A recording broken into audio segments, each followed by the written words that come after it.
हरि शरणं प्रभु हरि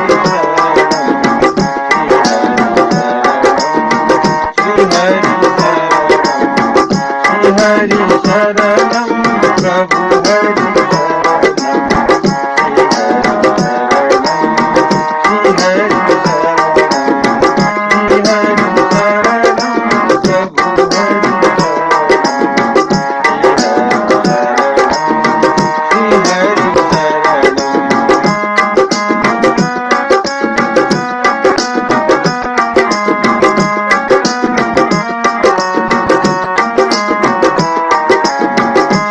हरि शरणं प्रभु हरि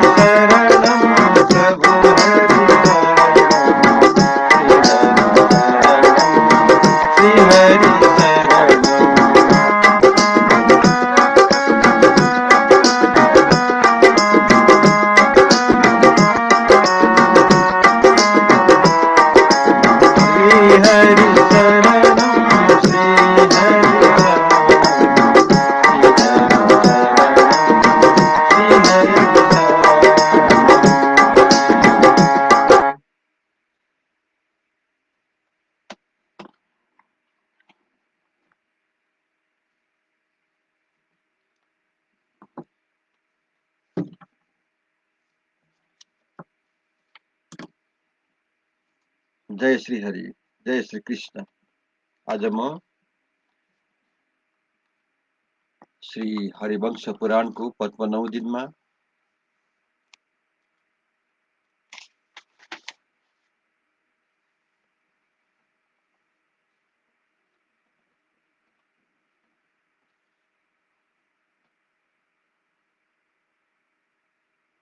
तत्र विष्णु पर्व को प्रथमों अध्याय प्रारंभ करने जा रहा हूँ। इसमें आज हम मंगलाचरण नारद का मथुरा में आकर कंस को आने वाले भय की सूचना देना और कंस का अपने सेवकों के सामने बढ़कर बातें बताना, इन्हीं विषय में हम आज श्रवण करेंगे।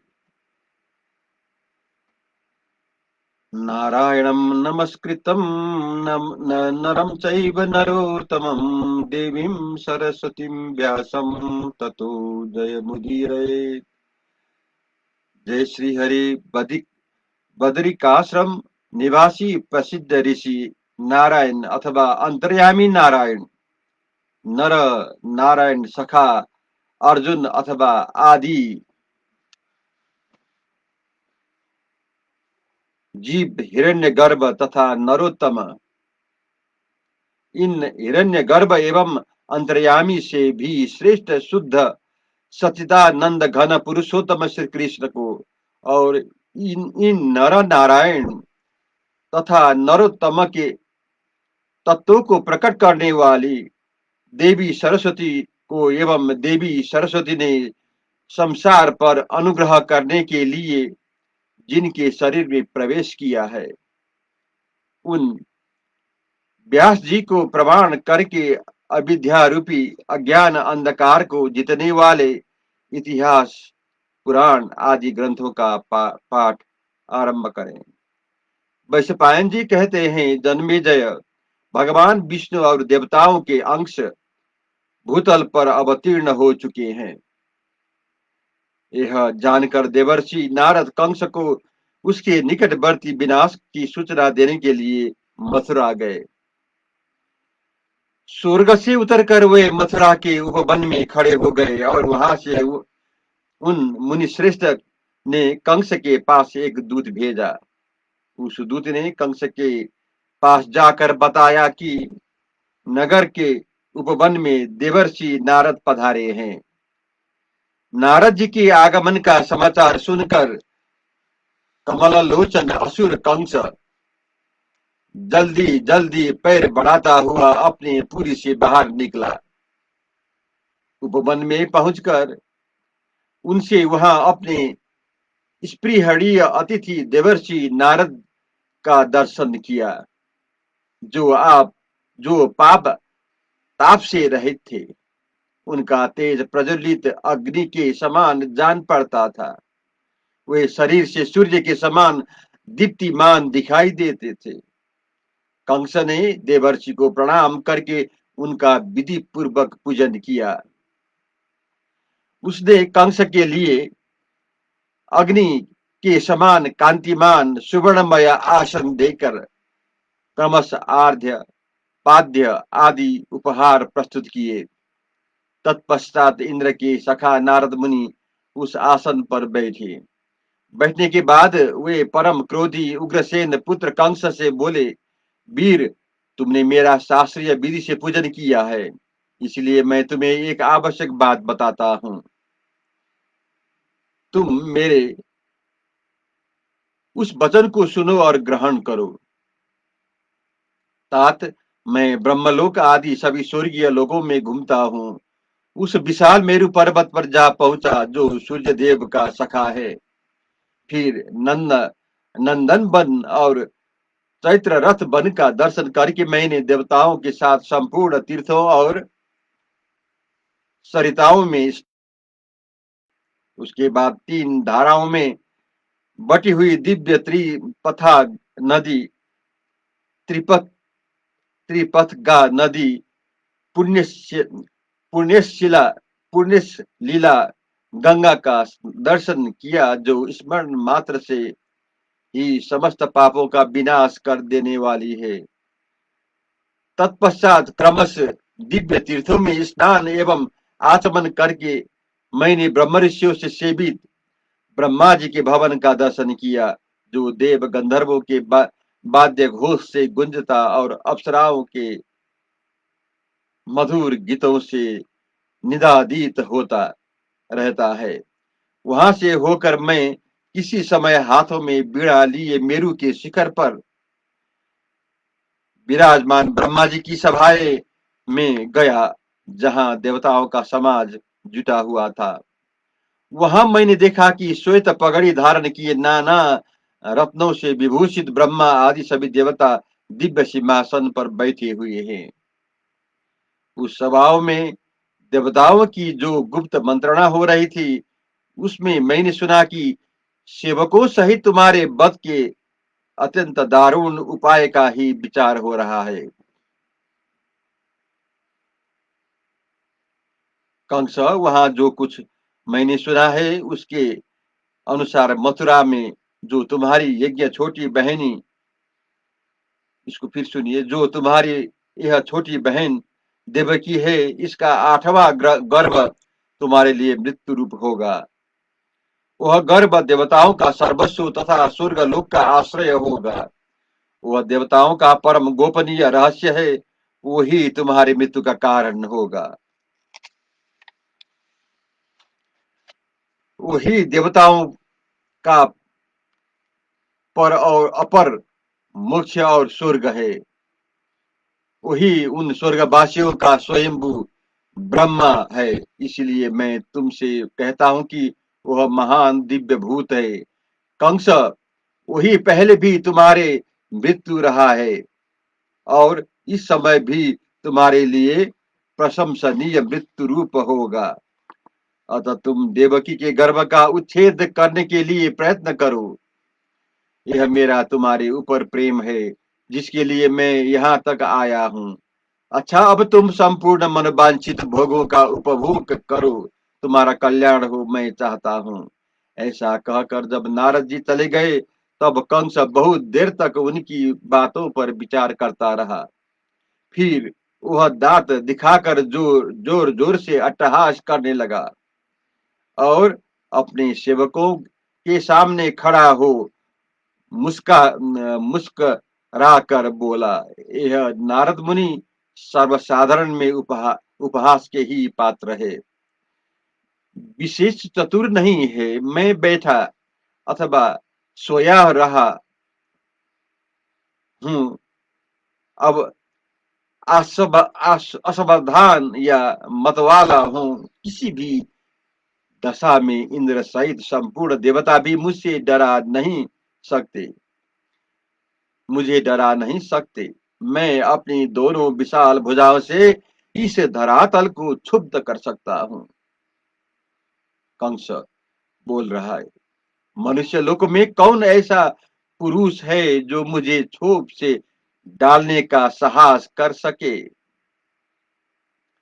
यह लो, आज मैं देवताओं तथा उनका अनुसरण कराने वाले मनुष्यों, पंछियों और पशु समूहों का महान संहार करूंगा।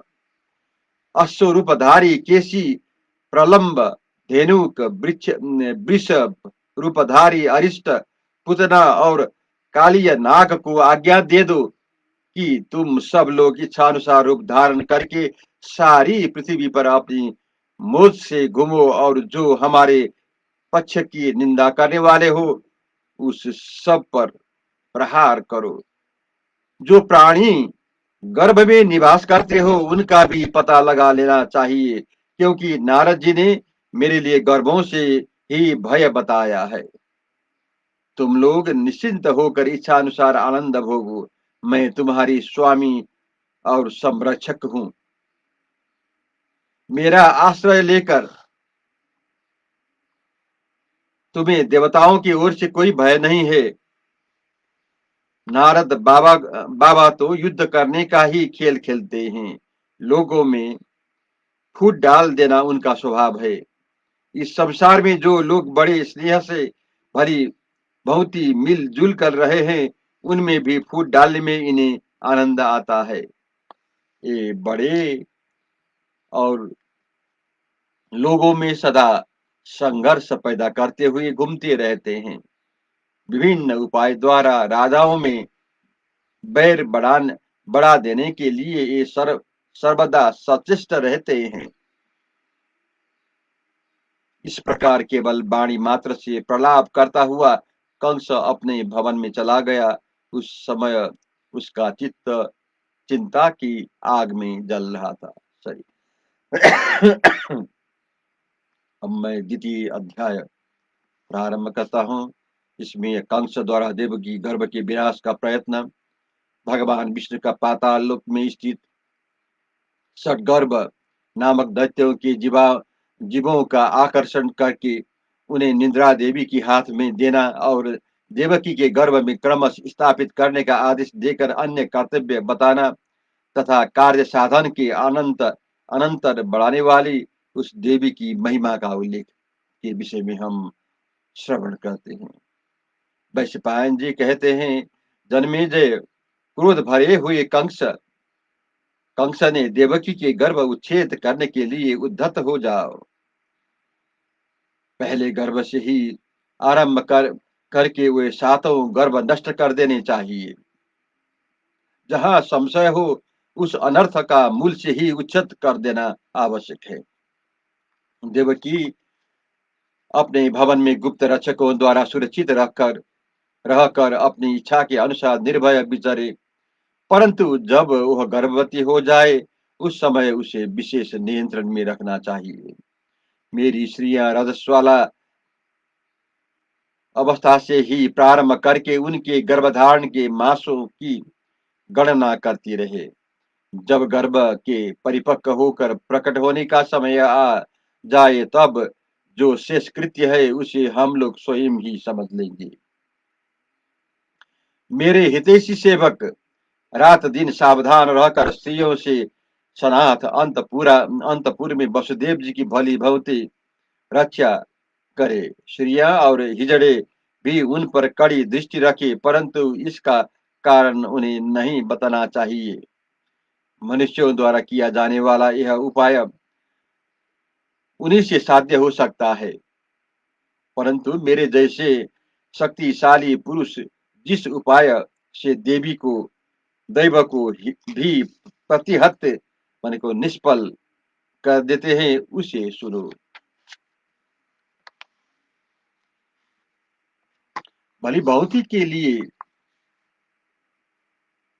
सॉरी भली भांति किए हुए मंत्र समूह के जप अच्छी तरह उपभोग में लाए हुए औषधों के सेवन तथा अनुकूल प्रयत्न से दैव को भी अपने अनुकूल बना लिया जाता है।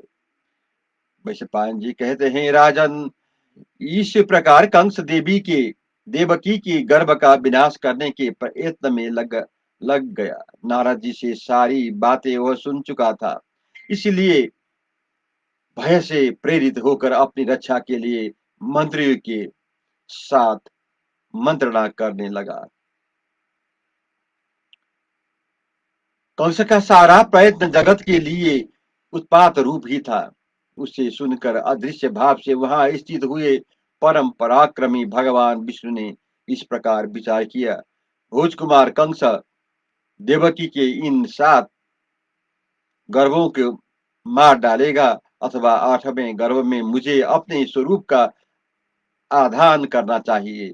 इस प्रकार सोचते हुए भगवान का मन सहसा पाताल की ओर गया, जहां वे गर्भ में शयन करने वाले षडगर्भ नामक दानव विद्यमान थे। उनके शरीर बल विक्रम से संपन्न थे। वे अमृत भोजी देवताओं के समान तेजस्वी थे और युद्ध में देवताओं के तुल्य पराक्रम प्रकट करते थे। वे सब के सब कालनेमी नामक दैत्य के पुत्र थे। पहले की बात है, वे दैत्य अपनी पिता के भी पिता हिरण्यकशिपु को छोड़कर लोक पितामह ब्रह्मा जी की उपासना करने लगे। सिर पर जटा का भार धारण किए थे, तीव्र तपस्याओं में लग गए तथा ब्रह्मा जी उन षडगर्भ नामक दैत्यों पर प्रसन्न हो गए और उन्हें वर देने लगा। जय श्री कृष्ण।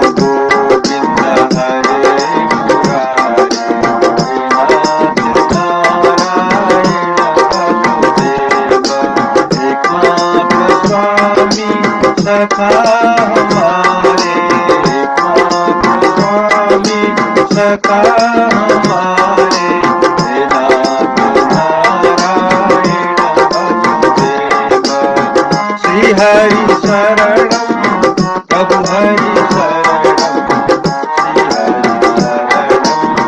श्री हरि शरणम श्री हरि शरणम प्रभु हरि शरणम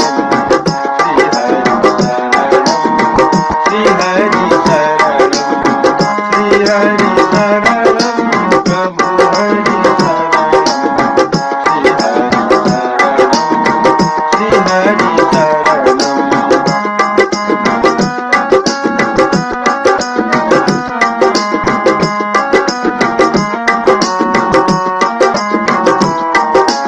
श्री हरि शरणम प्रभु हरि शरणम श्री हरि शरणम श्री हरि शरणम प्रभु हरि शरणम श्री हरि शरणम प्रभु हरि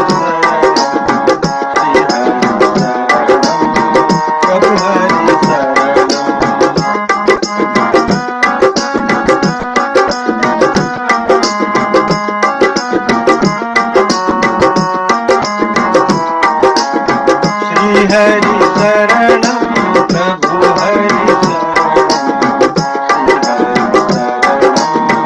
श्री हरि शरणम।